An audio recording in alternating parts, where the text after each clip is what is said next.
Rajasthan Royals versus Kolkata మధ్య జరిగిన మ్యాచ్లో కోల్కతాపై రాజస్థాన్ రాయల్స్ 2 వికెట్ల తేడాతో ఘన విజయం సాధించింది.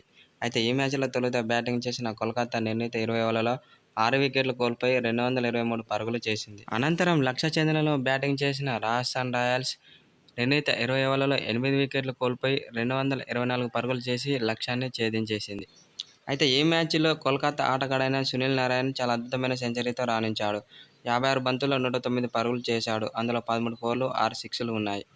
అలాగే రాజస్థాన్ రాయల్స్ యొక్క బ్యాటర్ అయిన జోస్ బట్లర్ కీలకమైన ఇన్నింగ్స్ ఆడి జట్టుకు విజయాన్ని అందించాడు. 60 బంతుల్లో 107 పరుగులు చేసి నాటౌట్గా నిలిచి జట్టు విజయంలో కీలక పాత్ర పోషించాడు.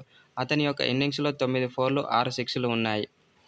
అలాగే రియాన్ పరాగ్ కూడా చాలా అద్భుతంగా ఆడాడు. 14 బంతుల్లో 34 పరుగులు చేశాడు. అందులో 4 ఫోర్లు, 2 సిక్స్లు ఉన్నాయి.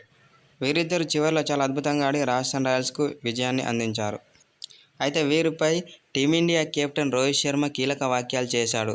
ఇరు జట్ల ఆటగాళ్లు చాలా అద్భుతంగా ఆడారని ఆటగాళ్లపై ప్రశంసల వర్షం కురిపించాడు.